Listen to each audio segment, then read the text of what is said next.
musibe mutya oba musuze mutya buli omu budde mutulabiddemu wetukutwalidde nga tukulamusa tulamusizaako mukwano ba followers ba subscribers ba commenters kyekyo ndooza abatulayikinga mutwagadde nno bambi mwebale tuli basanyufu nnyo okuba nti mwagala Katonda ffe be mwagala naye oyo Katonda ali mufe atukozesa nga tuweereza amafuta ge gamu okutandika ne Mr. Solution gwemba njulidde ngera mumulabye ate mukyamulabira ddala temulina kyakikolera n'abalala bajja kujja era batwegatteko so tukomyewo ngera bwe twasuubiza nti tugenda kubeera nga tuyongera okumanya kwoyo atamanyi neyamanyi nga weeyongera okuddamu okujjukizibwa butya Yesu bwe yakola obuweereza bwe okumala emyaka ennaku 40 mu ddungu ng'ayita mu kusaaba n'okusiiba n'ebikemo bye yayitamu nga Sitaani amusaamu mubitamugesa so munyenye yaka nze ntuuse era ndi mukwatira kati essaawa zino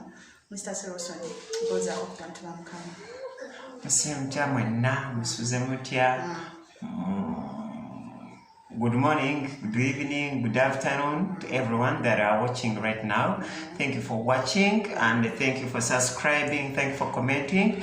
By the way, your comments are doing us so beautiful. So we are so much blessed to be on air right now. And today, as I promised last time, that we are going to continue with this topic, but this is our second episode on Jesus' ministry.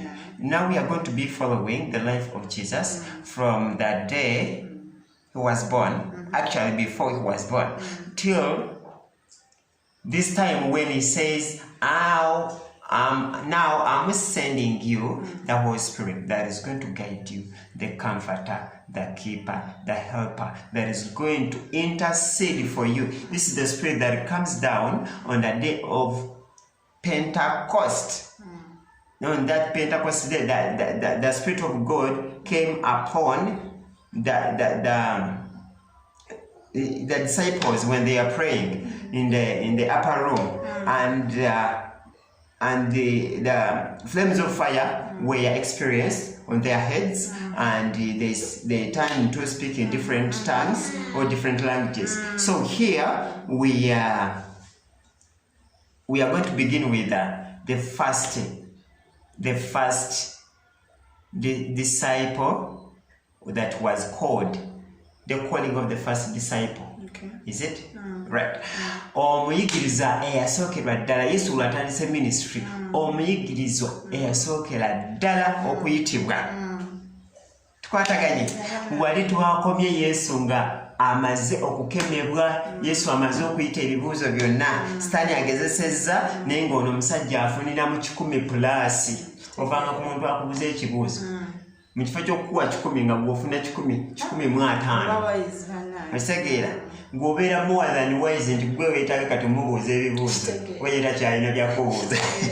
So Yesu awo ye we yatuuka naye kati okusinziira ku mbeera we tutuuse tugenda kikwata mpola wabula tugenda nga tusiga ensigo, tusiga okwagala, tusiga tukuyigiriza nti naawe ekintu kyosobola okuyigiriza tubedde mu mbeera nti batuyigiriza buyigiriza oba batubuulira ne bakugamba kino ABCD ne bakugamba kino ne kino otwala omukisa, ne bakugamba ogenda kuba wakabi, ne bakugamba ogenda kuba w'amaanyi, naye nga tebakubuulidde obeera otya ow'amaanyi. Amaanyi bwe mba ngafunye nga kuuma ntya, amaanyi ani agagaba? Ebyo betuze naawe olekerawo okulya ekyennyanja kye bakuwadde obwi, wabula naawe ogende weekwatireyo ekyennyanja mu nnyanja ojje okirye, buli w'onooyagalira ng'ogenda ovuba. Manyo obuzibu bwe bayita ababivuba bikuwa we bayitamu. Mukama yeebazibwe. Kaakati tugenda kutandikirawa. Yesu omuyigiriza gwe yasooka okuyita bamuyita Peetero. Era bw'oba osomye mu Matayo, Matayo kanabe wano, Matayo ssuula 4 onyiririrwa 18 awo mpaka ku 22. There tulaba nga Yesu ayita amugamba nti Peter mutabani wa Jona oba wa Yona. Matayo 18. Matayo 4:18. Amugamba jangongoberere n'amukyusa n'erinnya. Wagamba nti bwe yali ng'atambula ku ttale ly'ennyanja e Galiraaya n'alaba ng'abaluganda babiri, Simoni gwe yayita Peetero ne Andreya muganda we nga basuula omugonjo mu nnyanja kubanga baali bavubi 14 n'agamba nti mujje muyite nange ndibafuula abavubi. Leka emigonjo ne bayita naye ne baleka emigonjo ne bayita naye emigonjo gyabwe ne bayita naye. Mukama yebaziwe. Kaakati ebiseera bingi Mukama atuyise n'agamba suula, like obadde olina, obadde teacher, obadde doctor, obadde kyonna kyoli. Yesu n'agamba leka, kubanga bali baali bavubi. Bwe ssebo omuvubi okumugjayo bujjangu tugende, simanyi obuulire enjiri ebyo bigambaani. Kati baasuulanga emigonjo bwe butimba buno bwe bakwasa ebyennyanja nti baali bo bavubi. Kitegeera. Naye Yesu bw'ajja, olw'amaanyi ge yalina, olw'ettutumu lye yalina, olw'omwoyo eyamuliko, nti bw'agamba n'ava jangongoberere, tobuuza tugenda wa, tobuuza tugenda kukola ki, tobuuza ddi, wabula otambulirawo. Bano abasajja balekerawo ebyabwe straight away. They left their things, their belongings, their families. Bano abasajja balina amaka, balina abaana, balina abazadde, but they left everything just to follow this man who has no home. Waliwo omuntu akugamba nti jangu ng'ali mu lubiri emmeema, ng'era buli w'olinnya bagamba eno ttaka lya Buganda, nga bw'odda wano wano nno terefayina yiiyo BBS, bw'odda wano eno CBS, bw'oba wakakkirira wali lubiri, okiraba nti buli w'odda bya bugagga. Naye ono omusajja akuyita talina wadde enju, aliwo bubezi kululwe, akuyita right now, jangongoberere tulagewa.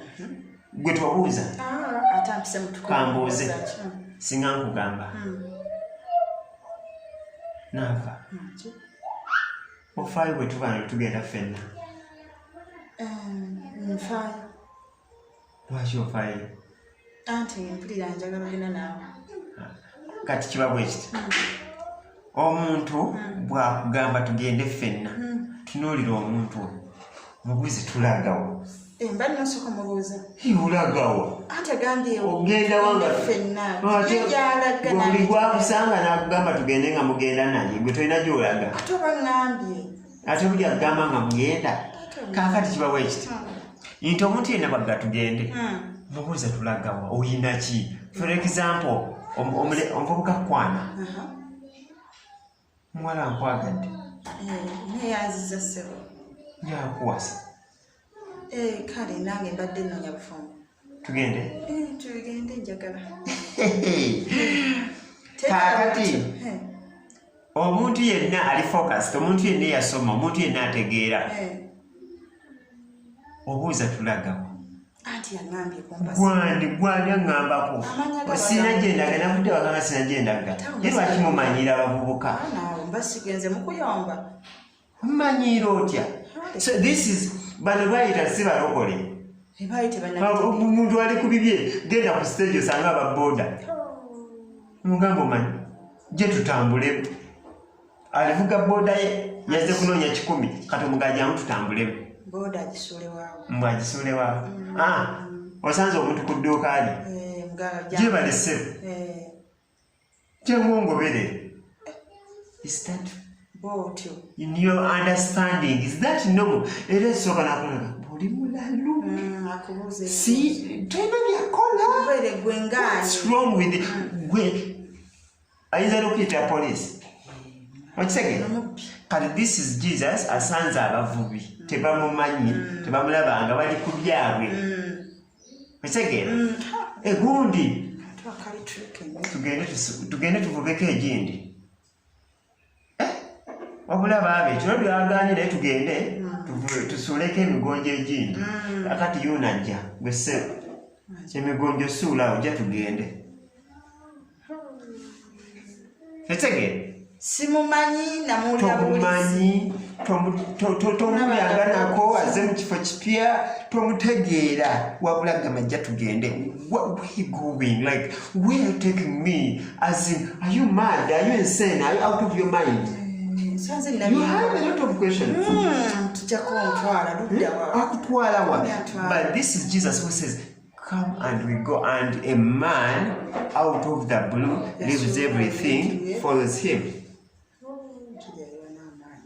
Come here, so here a man comes. Omuvubi jja tugende omusajja aleka buli kimu agenda bwanga atambula ng'asanga Filipo n'amugamba jangu ngobere ne Filipo agoberera bayiza omusajja yasooka okuwulira enjiri amuyita Filipo yagamba Nasanayo muganda tinsinkanye omusajja Musa gwe yayogerako this bannabbi gwe bawandiikako erinnya Yesu Kristo okuva e Nazaaleesi Nasanayo kyava abuuza waliyo akalungi akayinza okuva eyo kiki otumalira obudde now you come with your CV what's your CV nze munyenye simanyi nze naava omanyi nze nyina obujulizi simanyi nze omanyi Mukama yani manyi waliyo akalungi akayinza okuva ebombo ani aveeka ekabooko waliyo ekirungi ekiyinza okuvaayo oli Kampala onyumya Yesu mbu Yesu zangamba wani like who are you you have to be with a strong CV by the way okusaba omulimo otegeera nze gundi bannange mumpa omulimo Yesu yakindaze wano nga weguli ate nga gwange now a man this man we are talking of is not a mere man this is a strong man that is driven by the Spirit of God, that is led by God Himself. Yesu yali musajja sajja. Yesu yali musajja wa ddala. Gw'otasobola kugeza ku bbaawo. Gw'otasobola kugeza ku ssaabasajja. Gw'otasobola. That's why he says, lekawo ebirala byonna ongoberere. Peter jangu naakufuula omuvubi w'abantu. That's why he's saying, solution, leave everything. Leave clubbing, leave stealing, leave deceiving, leave fornication, leave your thrifted mind, leave all that filthy thoughts. Come and follow me, I'll make you a fisher of men. But right now, I'm fishing someone out of problems, out of jail, out of sickness, out of death, out of all that stupid mentality of Satan. Kati ebyo Katonda byatutuma okukola. Kyekitusuuzaawo bino ebyaffe tumugoberere. Va mu kirabu, va mu bwenzi, va mu kwetunda, va mu kugula bamalaaya, jangu ongoberere, bali b'obadde onoonyaako. Bobadde gyeweegaba now baleete bwebaleeta mu kanisa not using the same trap. Otegeera tayagala kukozesa bintu byebadde okozesa. God doesn't use what you've been using on your own understanding. He is using the Bible to fetch people. Otegeera to harvest souls. He is using n'ate gwe mu nnyanja wali okwesa katimba. Second, maybe this man one day at one point he said kanzije n'akatimba kange twagenda kuvuba bantu. Maybe in some point yalowooza kati okuvuba abantu tugenda bakwata tutya nabo tugenda batega kyennya tugenda batega lutuula. But God he says follow me I will show you. Bachagamba ngoberera. He's the way. He's the truth. He's life. Era bonna abangoberera, bonna abagona ne bamugoberera. Teri yasigala kyekino. They did a very great work. Buli omu yamuwa omulimu ogw'okukola. Again. So God is calling you now, who is watching. Stand up. Do something for him. Don't ask how. He will show you how. Don't ask where. He knows where he's taking you. You don't have to know the whole thing. You don't have to know the whole story. Yagamba nga bw'otamanyi mbuyaga gyeva ne gyedda okuddako gyewuli obuwulizi. Again. So God knows all the directions. He knows where to take you. When he says let's go, just follow, just accept. And remember, you won't do anything beyond God's expectation, beyond God's plan. Look at this man, Jonah. He's told to go to Nineveh and he goes to Taipei. What happens?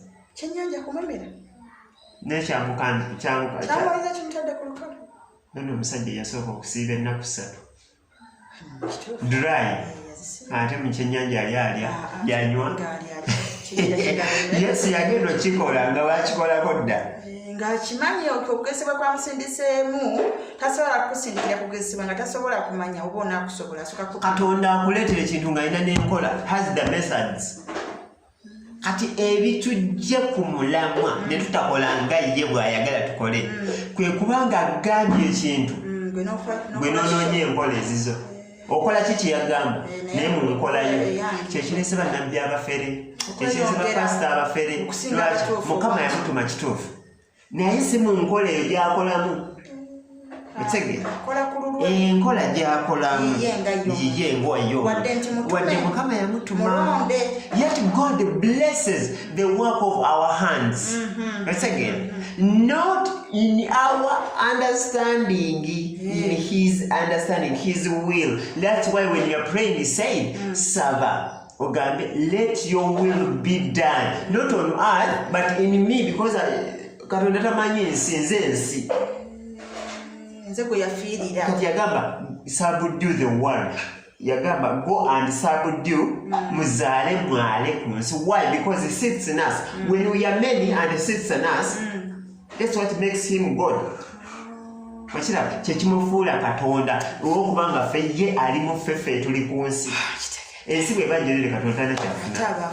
Kakati bw'agamba ensi yenze agamba nze naawe. So if you understand these things, you will know God. And once you know him, you can't just know him. Katonda si talinga boga kabaka mu manyi namulaba nga ayitawo. Nedda. God is the man you know today and changes your CV. Tebikomaawo. Si kumumanya bumanya. Basajja bonna abamanya Yesu ne bamukkiriza baakyusibwa. Abasajja bonna abamanya Yesu ne bagaana okyuka baazikirira. You either know him and be saved and be delivered and be secured and have a bright future. Or you deny him and die and perish in your sins. So the choice is yours. Peter is free to say, no, I have a work to do. Second, I have a work to do. Where am I going? Second, but because of the call he has, the power he has, the anointing that is on his head, they just obey. But once they obeyed, God multiplies all. God multiplies all. Again, Katonda akubisaamu kasinga omala n'okkiriza n'omugoberera. Abooluganda. This is the time. Wake up. This is your time. Yes. Preach the gospel wherever you are. You can't say that I don't have congregation. Preach to yourself. Preach to yourself. Yes. The first preacher on earth was Adam. He had a family. Obuulira enjiri naawe wennyini oba weewuulira. When you are preaching to yourself, you are preaching to others. enjiri gy'obuulira mu balala nawe ekkolamu omulimu. Like now I'm preaching, I'm teaching, I'm also teaching myself. There are scriptures I read here when I didn't plan for them, when I don't know even where they're coming from. But those scriptures, they're emphasizing what I've read for you, what I've told you.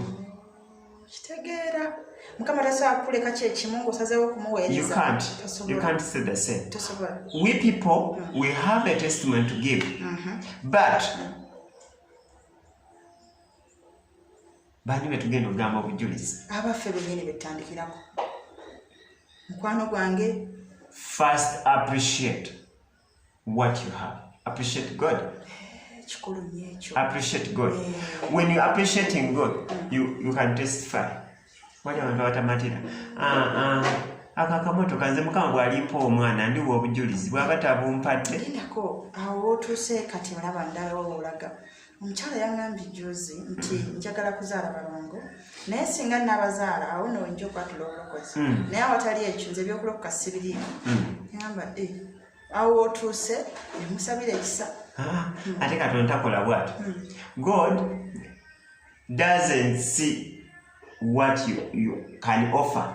Bw'olokoka si yafunamu gwofunamu kati watulokose it's okay.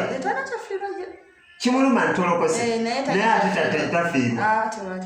Esege bwoba weerumiza wekka kibanga bwe ŋŋamba bwe nfumba emmere bw'otaba tugiridde it's okay tolidde naye ani ali omwenjala nze atalidde era ekisege that's nti obulokozi mmere ya bonna naye tebuba tolokose si kya bonna omulokozi ye waali naye ate buba tolokose si lutalo. Kakati Yesu yagabula emigaati 5000 abantu ne balya abatajja kulya.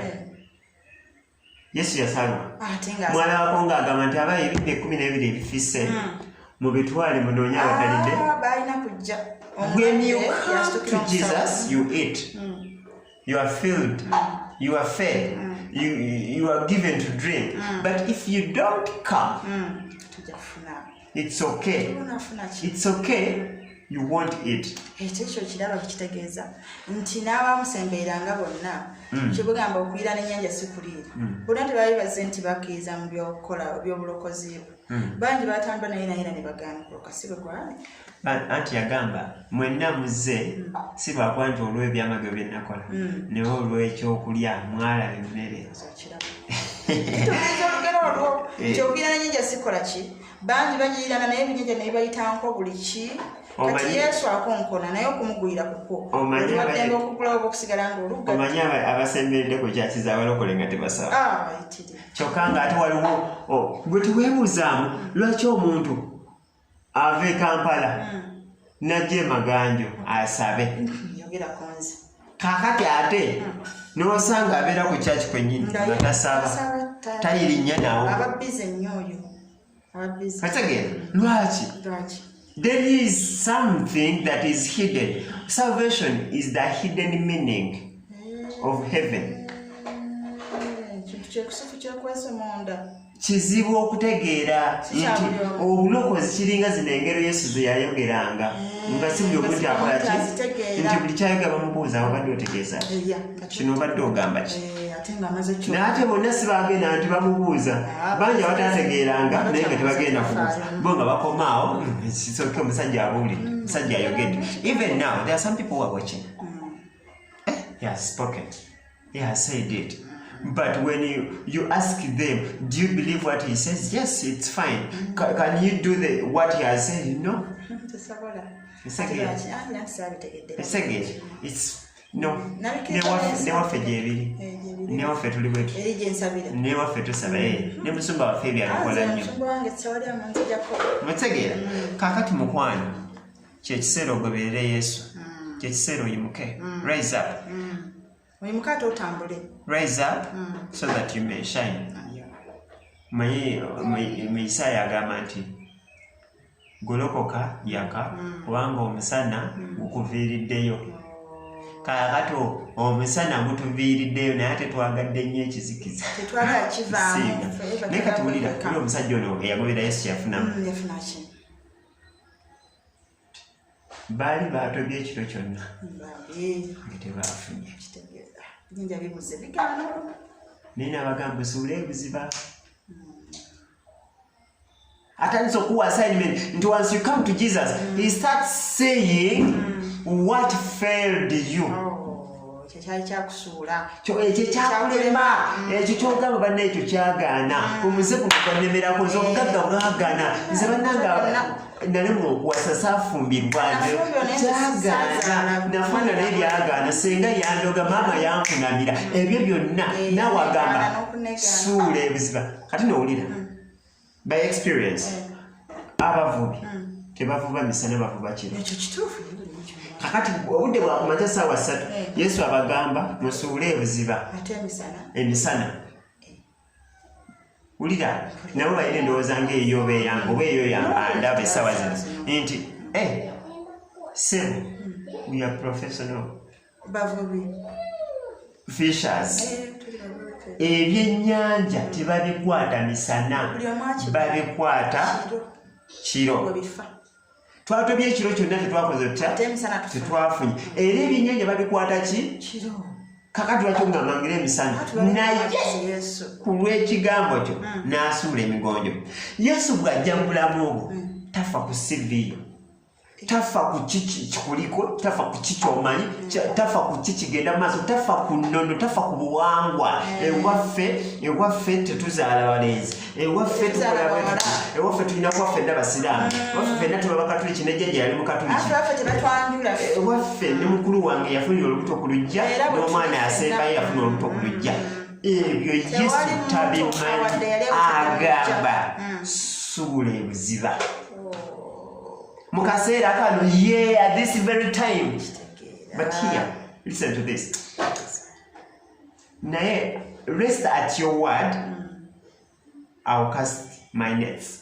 Nti ku lw'ekigambo kyo n'asuula emigonjo. Bannange tugondeko ku lw'ekigambo kya Mukama. Mukama bw'aba akutumye bw'aba akugambye kkiriza ogonde. Okugonda kya bwa Katonda. Katulira nno bwe baasuulayo emisana, obutimbwa bwabwe ne bukwata ebyennyanja ne bwagala n'okukutuka ne bayita ab'emikwano bajje babayambeko nga buzitoye buyebyeyebye. Ekigambo kya Katonda kikola. Bwe kyoyita ekyemisana oba kyoyita ekyekiro, Yesu akikuwa misana. I think that ekintu ky'okaabidde ekiro nga batambuza mu nzikiza, genda weeyambulire wali mugundi n'abako ebisiraani kola bwoti. Kati Yesu agambye emisana, genda mu church osabe emisana ssaawa mmeka kumakya gano, genda kumakya, genda kati wulira.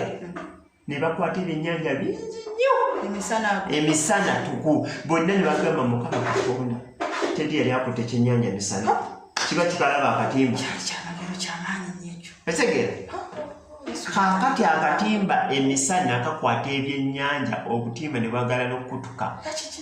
Nti right now God is telling you do this. Go deeper in prayer, go deeper in fasting, go deeper in faith. But if you believe in Him, nothing's gonna be impossible. Akatimbako kabadde kagenda kwasa, obadde ofuna embuto wezivaamu, obadde ofuna discourages, buli gwozaala afa, omusajja akwagala kwakukyawa nga nange bembadde, buli akwagalako agaggawala. Omusajja n'omusanga nga mugagga ayagaggala. God doesn't ask for your CVs. He has seen a lot of CVs, even more worse than yours. But now he's saying, go deep. Musule ebuziba. Go an extra mile of what you've been doing. You've been praying. Waliwo adasaba nga gabane ngansabye nnyo. Waliwo Oluganda yagambye ngansabye, ngansiibye, ngantawanye. Naye Yesu agambye suulako ebuziba, gendako, take an extra mile of what you've been doing. God is going to do more than enough for you. Abadde tazaala ogenda zaala abalongo. Listen, Hannah was that of a certain situation, wasn't giving birth. Not until she went deeper, she threw her nets deeper, to the extent of saying, Kabona nagamba, Pastor, Nyamugamba, Nyam, ani yakulese mu church ng'otamidde. That's why sometimes we go to church when you have grief, nga tuyina ennaku ku mutima, ng'oyina ebirowoozo, ng'oyina ebizibu, and you pray and someone may think that ono yalaluka dda, ono yasirwala dda, ne weeziringula. Why? Because oyina ennaku nga tolina gwenza gigamba, nga ne gw'onoogigamba can't help you. But wulira we bamugamba, bwe kibanga ekyo ekikutawaanya, Mukama akikolere.